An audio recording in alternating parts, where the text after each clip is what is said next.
Okay, so I'm going to be doing a different style of video today, sort of a commentary type deal. I don't know, I've never really done this before.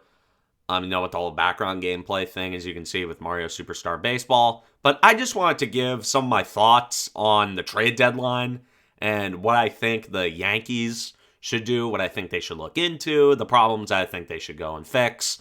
Yada, yada, yada. Sort of a rambling type of thing. This is rather loosely scripted. Um, but I'd like to start by talking about the pitching. The pitching recently has become a concern. I know the first couple of months, it looked like we weren't even going to think about the rotation at the deadline because everyone was pitching out of their minds. You had the highest ERA in the rotation was Garrett Cole, and he had like a 3.3. You had everybody pitching like a Cy Young contender. I mean, Nestor Cortez had like a 1.5 ERA, but alas, in July, things have really started to crack. And by crack, I mean shatter. Severino got hurt, and we don't know how long he's going to be out, but knowing Luis Severino, he'll probably be out for an extended period of time. Jameson Taillon has completely fallen off. He has a 6.63 ERA in July, and for some reason, the Yankees trust Domingo Germán, who is not only a terrible pitcher, but a terrible human being. And he should be DFA'd yesterday. That is when Domingo Germán should be DFA'd. He should not have any more opportunities to pitch. I don't get why he is pitching tomorrow against Max Scherzer in the Subway Series. Just so stupid. Just one of the things I can't comprehend about this front office. In regards to the bullpen, Michael King, as we know, recently got hurt. He's out for the year. Fortunately, John Heyman reported that the injury isn't too bad, not a lot of tendon damage. He should be back next year. But in regards to this year, there are not a lot of guys I trust in this bullpen. I'm going to be honest. Clay Holmes is the only guy I really feel safe with a lead, and even then, he started to lose some control lately. Wandy Peralta, I don't 100% trust him. Ron Marinaccio, I do trust him. Lucas Licky, you can't trust him when you bring him in with runners on base, which is a situation that a lot of relievers have to get brought into. Guys like Miguel Castro, who I know they are injured, but when he comes back, he is going to be thrown into a great role. And Aroldis Chapman, do not get me started on him. I do not want to hear a goddamn thing about Aroldis Chapman, other than he sucks, and they need to stop trying to fix him because he is an unfixable, broken pitcher. He walks too many guys. He gives up too many barrels. He is terrible. Terrible, terrible, terrible. This bullpen is something that needs to be addressed. But fortunately for the Yankees, they have the luxury of having Matt Blake. And what I think they should do with the deadline is they shouldn't pay a premium for big-name relievers. What they should do is do what they have been doing and buy low and simply let Matt Blake cook. Just let him cook with the guys. Just get a guy with a good sinker ball, guys with good stuff. Just some control issues, stuff that can be easily fixed by Matt Blake. And that should be a problem that should solve itself. I am not super duper concerned about fixing the bullpen. I am just concerned about the state of the bullpen right now. In regards to targets that I want the Yankees to go after at the trade deadline for the rotation, Luis Castillo, he's the big name that we have been hearing. He have a 2.77 ERA, a 3.05 FIP, averages 97 miles per hour on his fastball, along with a slider and changeup. Similar movement. That has devastated hitters. He has a 27.9 called strike plus whiff percentage, so he misses a lot of bats and throws a lot of strikes. He is the guy who has been connected to the Yankees a lot in the last week or so. Cashman seems very hell-bent on getting him, and I'm confident about this. I think that if the Yankees want Castillo, they're going to get him. Straight up. There's not much of a market for him that I've heard of. Obviously the Houston Astros, that would be a nightmare for everybody, for nobody outside of the Yankee fan base, but for Yankee fans, that would be a nightmare if he went to Houston. But I'm overall confident in the pursuit of Castillo. Another guy, Frankie Montas, also another guy with a good fastball, a 3.16 ERA, a 3.24 FIP, and a 26.2 called strike plus whiff percentage. So similar profile to Castillo. Great pitcher. I would love if he went into this rotation. Haven't been hearing a lot of rumblings on him in the trade market. I mean, Castillo has been the guy who's been shoved in our faces. But Montas is the guy who I really think could make a difference if he got traded here, if Castillo fell through and they traded for Montas. I would be perfectly fine with Frankie Montas. He's a great pitcher. He'd fit in as the 2 starter. And I'd be very confident with him and Cole going as a 1-2 punch to start a playoff series. So that's about all I have for the rotation in terms of guys that I want. On to the outfield. I am not super concerned. Aaron Hicks has a 144 WRC plus since June 1st. He has played great, and he has been a good left fielder defensively. I mean, his defensive metrics are perfectly fine and rather good for a left fielder. I would love to keep him out there and let him cook. I mean, I think he has a 153 WRC plus against right-handed pitching. Don't hold me to that, but a fantastic addition to this lineup. Him coming back to form. Although there is some concern, Giancarlo Stanton just went down with injury, and that obviously raises a few questions. Oh, who's going to replace him? How are they going to match his production, or what his production would be if he was hot, even though he's been slumping for like the last month? I'm just going to cut right to the chase. I do not want Andrew Benintendi. And I know this is going to cause some scuffle among the boomers, the WFAN callers, WFAN hosts, and a lot of people who look at batting average and, contact as something that they value in a hitter. I don't want him. And why? Because he is insanely lucky and he has no pop. His stats read like this. He has a 368 batting average on balls in play. That is astronomically high, and I guarantee if he gets traded to the Yankees, that would regress back to the mean. And you can't have regression to the mean when you have no pop. He has a .080 ISO. Very bad. Although he does have a 128 WRC plus and a 390 on-base percentage with good speed and decent defense, he is not what this team needs. I don't think he would be providing that much. I mean, sure, he'd be an upgrade to Joey Gallo. Well, anybody would be an upgrade to Joey Gallo. But Benintendi is someone I don't really think the Yankees should be actively pursuing as a top choice in this year's trade deadline. Moving on to Ian Happ. I think he is a guy who fits October better. He has more pop, obviously the 163 ISO. However, the luck has been on his side. He has a 347 BABIP, which is due to regress. But he has a 127 WRC plus, again, similar to Benintendi. His style fits October better because he walks more and he has more pop, but still not amazing. The under-the-radar outfielder that I do want the Yankees to get, though, is Jock Peterson.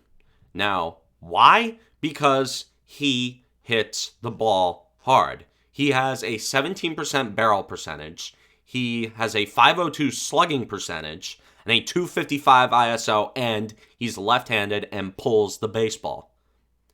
With a 129 WRC plus, nobody's talking about him, but if he's available, I'd absolutely get him because he fits well on this team. He has that October pedigree, if that really even matters in the modern baseball world. But he is absolutely someone I think the Yankees should look into. Because again, we talk about fitting October and being able to hit for power and make your batted balls count. Peterson is definitely one of those guys. But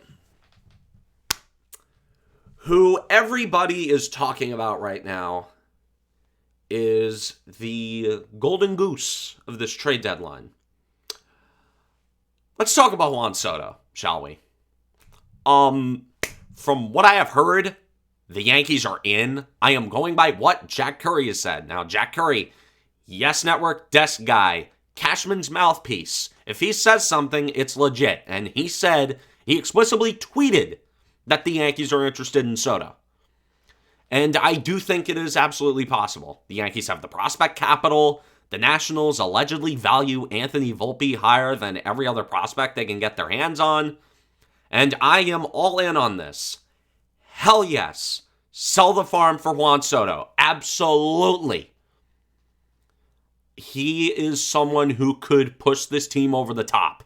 You would be going from an elite lineup to one of the best lineups in Yankee history if everyone's rolling. You would have a 2-3-4 of Judge, Soto, and Stanton. I mean, how are you going to beat that? You'd have one of the best outfields in Yankee history.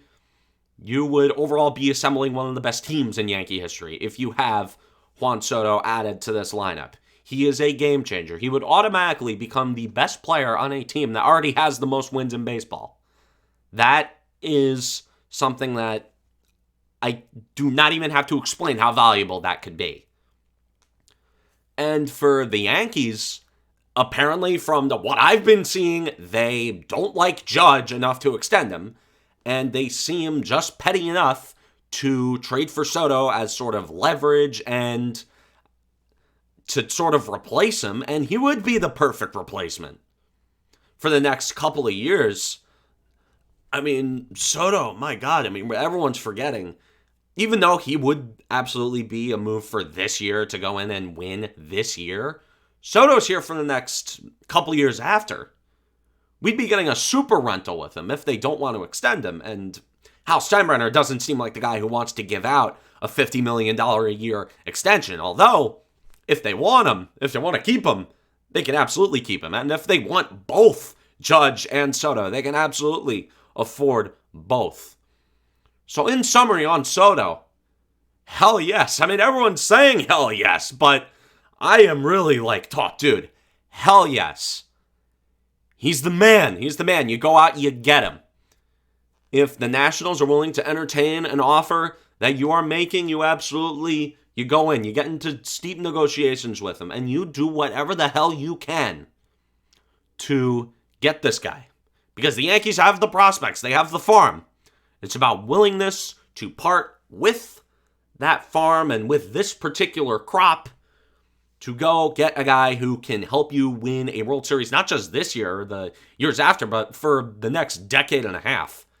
You'd be getting a guy who is the future best player in baseball, in my opinion. Once Trout falls off, I think Soto is going to be the guy who takes up the mantle of best player in the game. And if he is a Yankee, then yes, I would pack Judge's bags. I'd personally do that for him. I'd drive him to the airport. I'd fly the jet if it means Soto is a Yankee for a long time.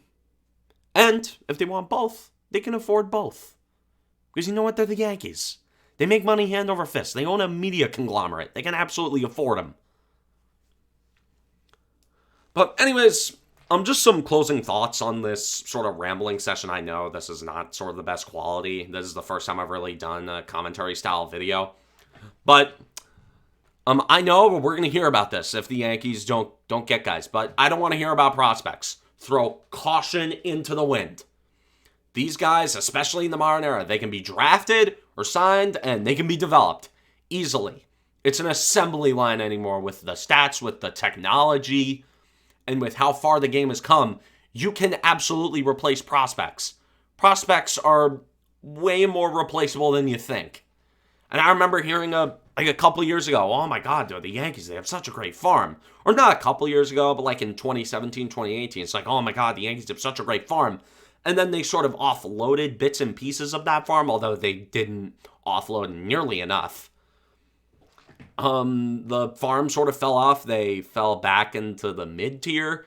And now, all of a sudden, they have a great farm system with prospects who can come up any day now. I'm talking about Oswald Peraza and Oswaldo Cabrera and every other shortstop in the system who's better than IKF. But these prospects are replaceable. You trade them. You trade them for these guys. This is the best shot you are ever going to get with this core. I am not exaggerating when I say this. Aaron Judge is never going to hit like this again. And with how things are looking, you are never going to see Aaron Judge suit up in navy blue pinstripes again. So you take advantage of lightning in a bottle with this team, and you offload the farm. You trade everybody. You get Soto, you get Castillo, you get whoever the hell you need, because the time to push is now. I do not want to hear about how, the price is too high on this guy, or, they wanted him. Meanwhile, the him that they are referring to is like the number 20 prospect for him. It's like, dude, tell me how many of the top 10 prospects from 2018 have panned out. It's like, name me one. Like what, Gleyber Torres? Gleyber Torres is the only stud prospect from 2018 who is on this team now who is actually making a legit impact. I don't care about prospects. I don't want to hear about them. I don't ever want to hear about them. Like, if I hear next week that a prospect that they like held up a deal for an impact player who would help this team win a championship, I am going to lose my ever-loving mind. Because, again, these guys can be replaced. I don't care. I'm repeating myself a lot, but I need to drive my point home. I do not care about prospects. Nobody in this fan base cares. I don't care if Volpe turns into goddamn Ozzie Smith who can hit. I don't care. If that means getting Juan Soto and winning a World Series in 2022, nobody's going to care. You know why no Yankee fan is losing their shit over Alfonso Soriano being traded for Alex Rodriguez and having a 40-40 season? It's because Alex Rodriguez was an elite player, and he helped the Yankees win a World Series. So, again, trade these guys. We don't care about them. We want to win, and we want to win now, because this core's getting old. We may not want to talk about it, but they're getting old. Do it, Cashman. Do it.